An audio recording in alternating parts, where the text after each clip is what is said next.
Dear students, welcome back to the next session. So, how your life is going on? Hope you all are doing good. So, I'm really happy to see that you all are following my video and doing your all assignments sincerely. So, it's nice to see you all doing your work sincerely, bete.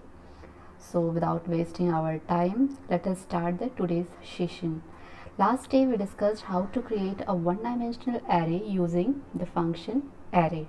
Okay, and today I will tell you how to create two-dimensional array using the array function.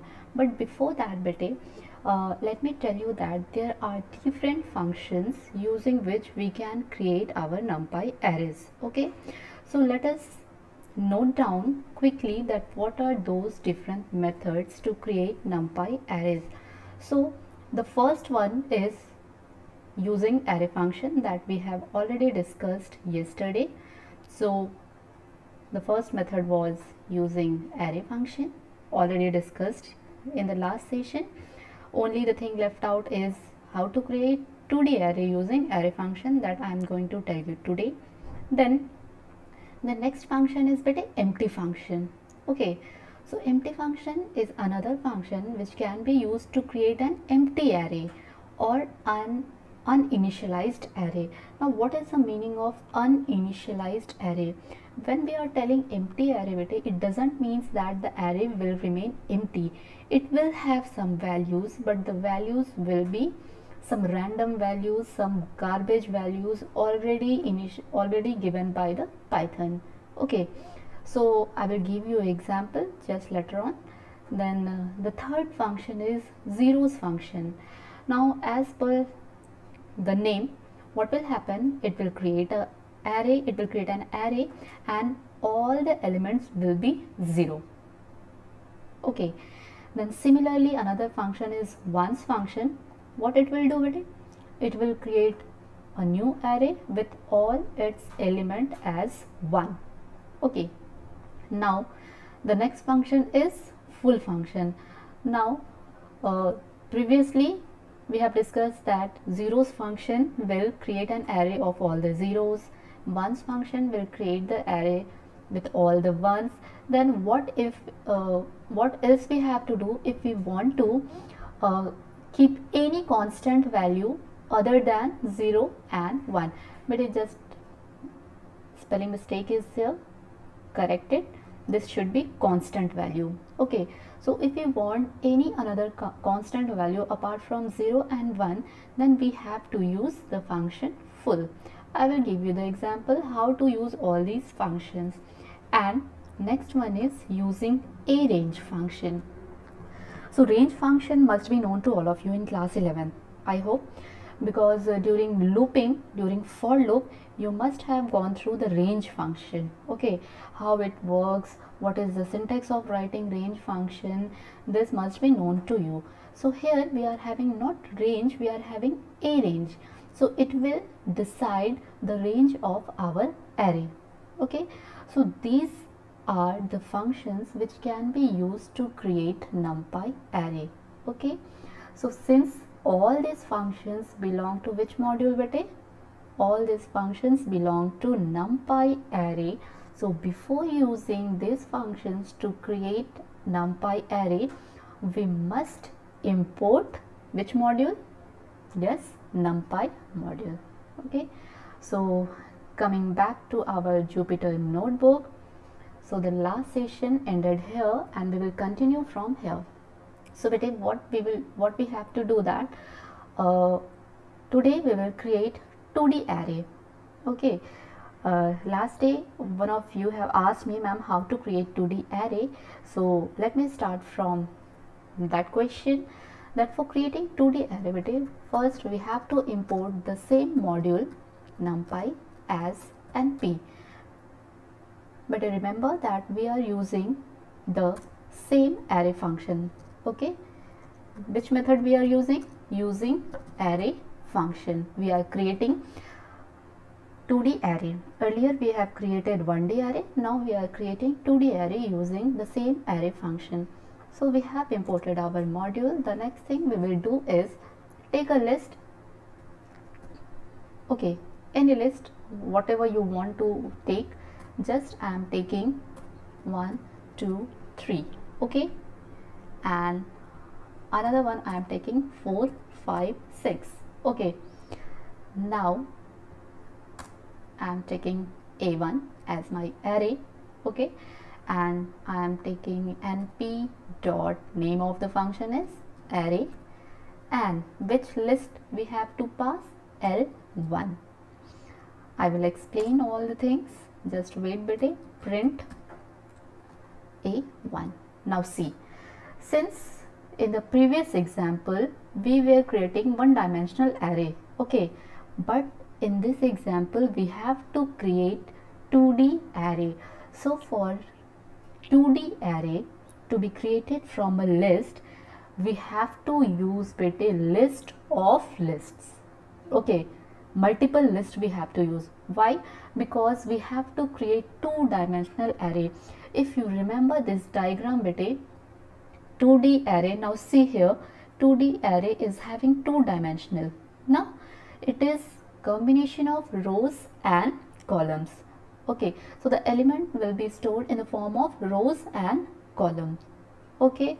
So coming back to Jupyter, what we have to do, we have to take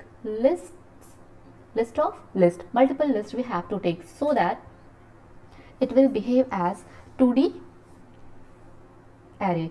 So what it will do with it, every inner list becomes a row. Every inner list means the first inner list is 1 2 3 and the second inner list is having the elements 4 5 6.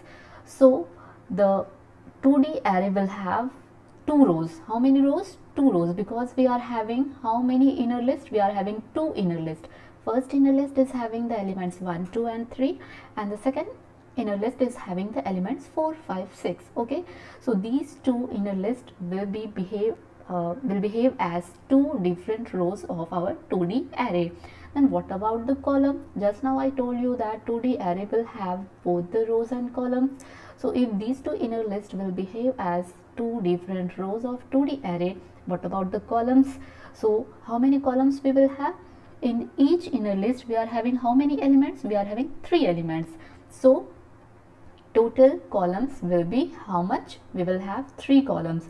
So altogether in this 2D array we will have 2 number of rows and 3 number of columns, okay. So shall we check the output? Let us check what we are getting. Now see, we are having 2 rows bete, no? So just now I told you that the number of rows will be what? The inner list will behave as number of rows. So first inner list was the 1 2 3.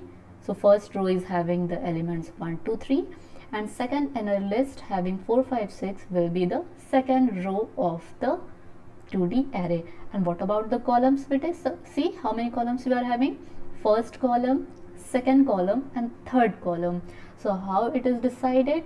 It depends upon the number of elements in each inner list of the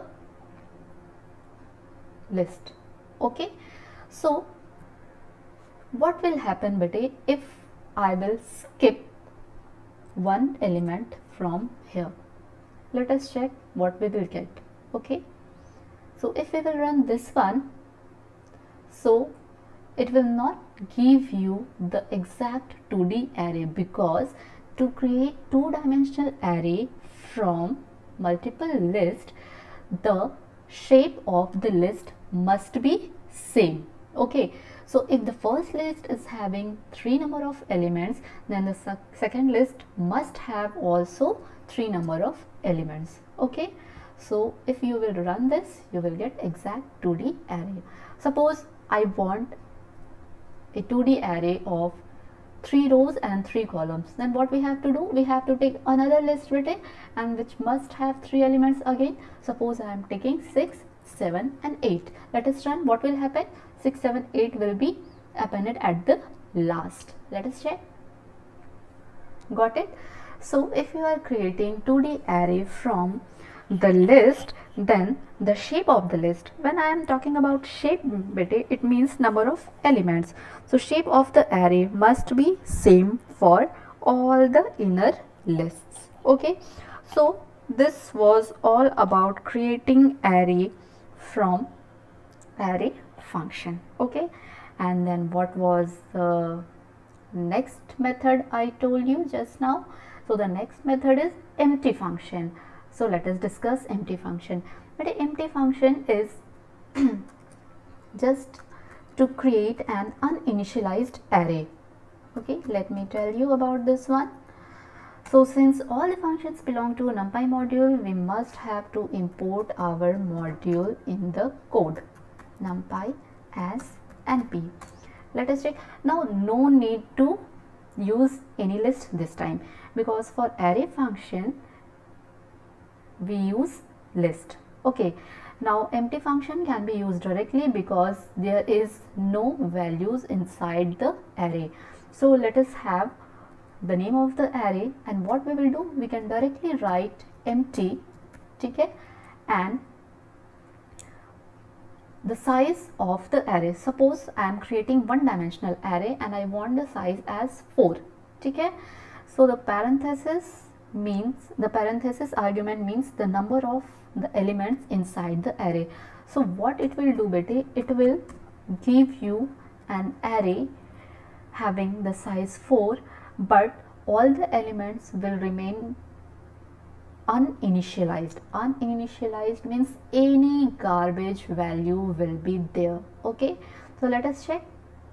Now see, we are having 4 different values, but the values are uninitialized. Okay, we are not giving any value, it is automatically given by the Python, and all these values are garbage values. Now you can see that these garbage values are in the form of what? Floating point numbers. Okay, if you want some garbage value in the form of integer, beta, in that case you have to write d type equal to integer. Now what is d type?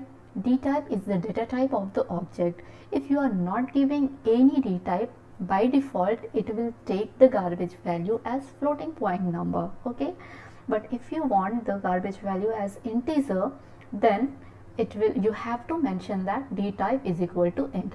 Now again it will take some random value, some garbage value, but those garbage values will remain in the form of integer. Let us check. Now see, all the 4 values are integer values, but garbage value. Just run it again and again, you will have different garbage values. Okay, see, again different values, again different values, because these are some uninitialized value given by the Python. Okay, now the same thing we can use to create 2D array also. Okay, so how to create 2D array using empty function? Now I'm just copying it bit, and instead of,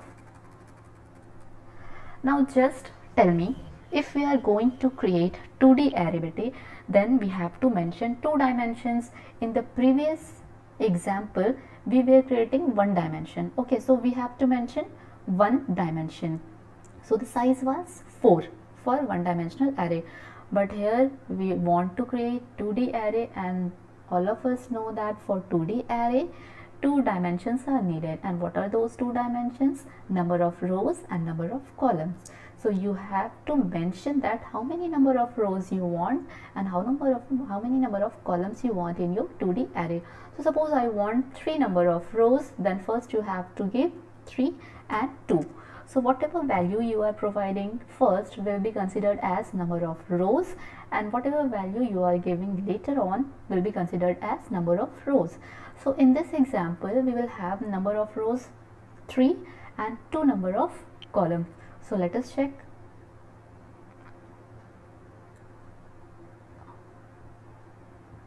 What happened? Data type not understood. Where we have done bit a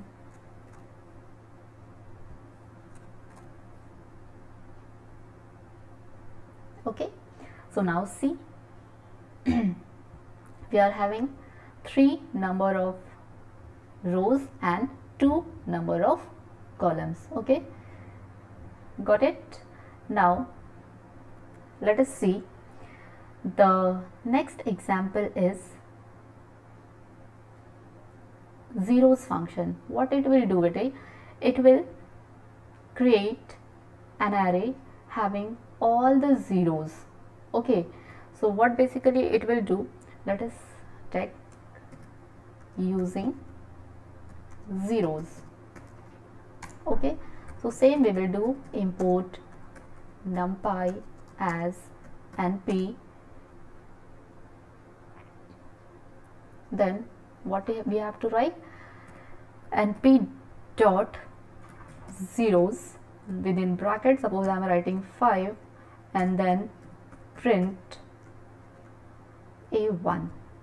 Okay, so this will create one dimensional array having how many elements? Having 5 elements. Okay, and all the elements will be what? All the elements will be 0. You can see all the elements are 0, but you can see clearly here that it is not written 0, it is written what? It is written 0 point. Okay, so 0 point denotes that these values are in the form of floating point numbers. So if you want only 0 as integer, what is to be done? Can you tell me? Yes, we have to mention bete that d type is equal to int. Okay, what we have to mention? D type is equal to int. So if you will write here d type equal to int, all 0 point will be replaced by the integer 0. Let us check. Okay, bete, one mistake was there. Here we have to give the dimension in the form of square bracket. Okay, now see, it will take some random values. Okay, so you must give those values in the form of square bracket. Okay, so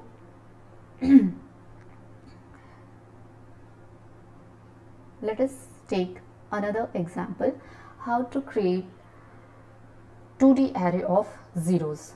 Okay, the same thing we have to do.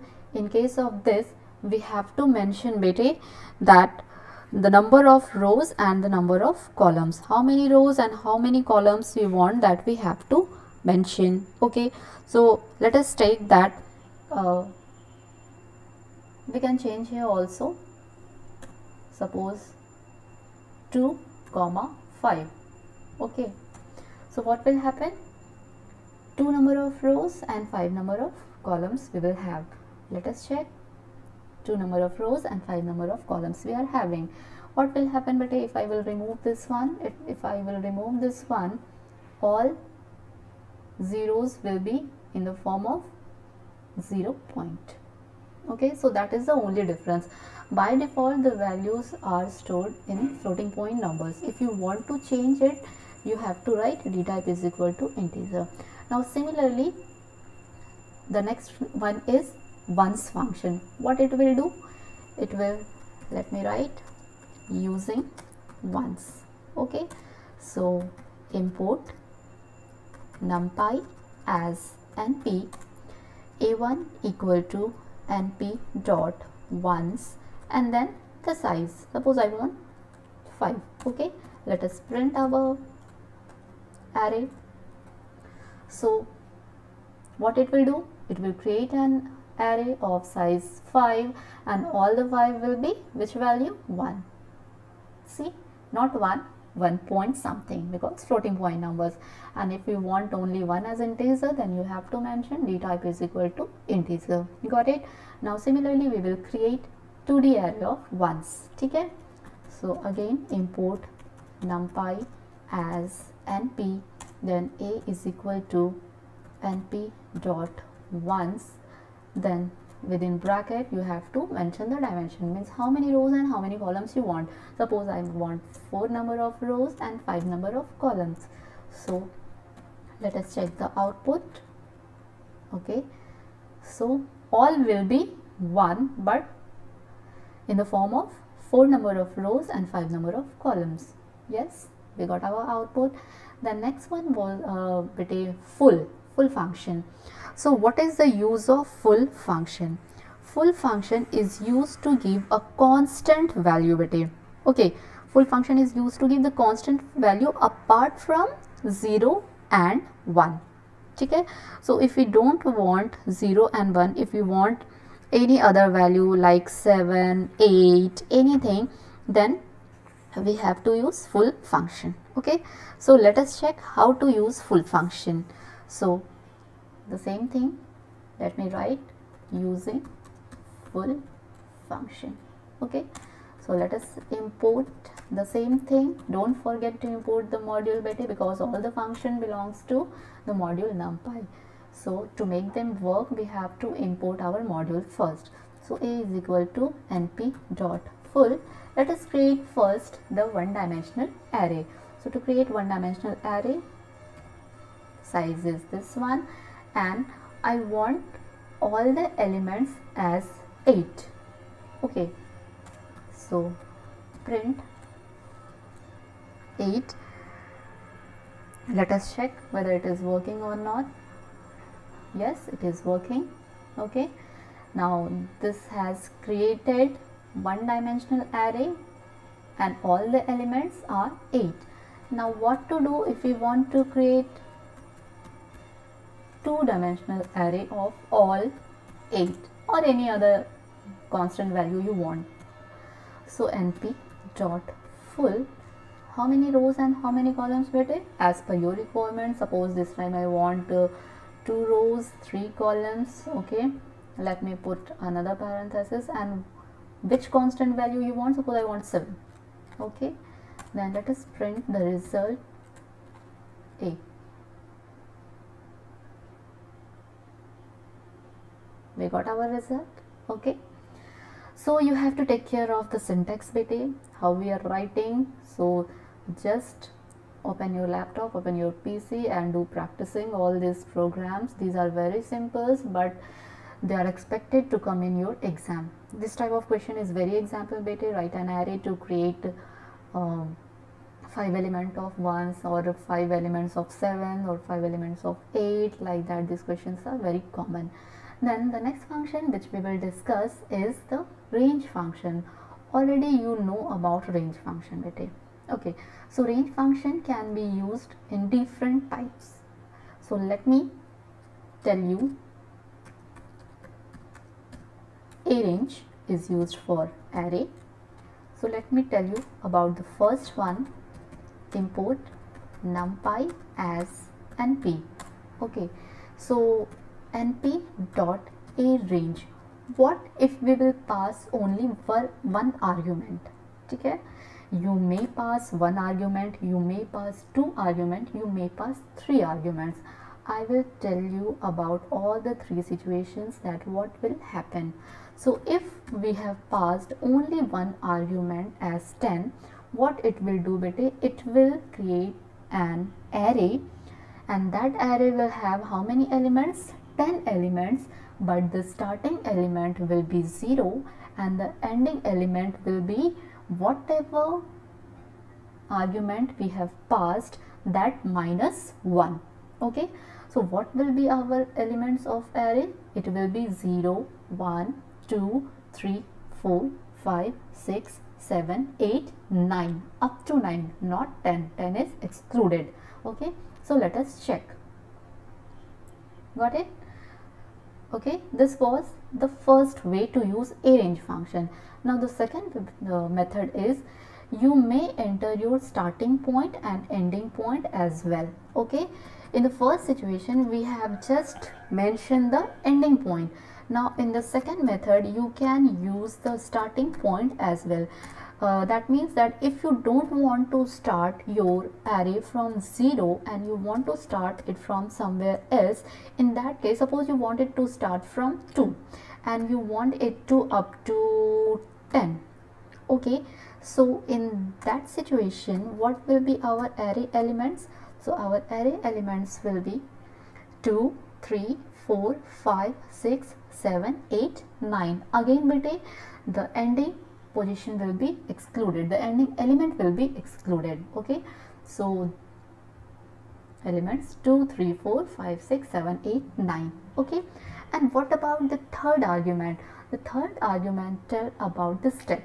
Okay, if we are not mentioning the third argument, so it is taking the step as 1. Step as 1 means what, beta? We have to move from 2 to 10 and the step will be 1. We will move one by one step. Okay, and now suppose I am giving you that import NumPy as np and a is equal to np dot a range, and suppose I am giving you 2 comma 10 and I am giving you step 2. What it will do, beta? It will take all the elements from 2 to 9, not 10, and skipping one element. Why? Because I have written here step 2. Okay, so it will skip one element in between. Let us check, beta. Suppose this is our code. So what is your expected output? It will give you the array 2, but it will skip 3 since we have written step 2. So the output will be 2, 4, then again it will skip 5, it will give 6, again it will skip 7, it will give 8, like that. Okay, let us check. Yes, check. 2, 4, 6, 8. Okay, not 10 because 10 is the ending element and the ending element will be excluded. Got it? So these are the different methods to create, beta, array, one-dimensional array and two-dimensional array. So I hope you got everything from this session. Whatever things I have discussed with you, you all will understand these things, and if you have any doubt, beta, you can ask me your query in my comment box. Okay, and what you have to do, you just maintain your classwork notebook that you people are already doing, and I'm very happy to see that. So that's all for today's session. Take care of yourself. Thank you for watching. Bye.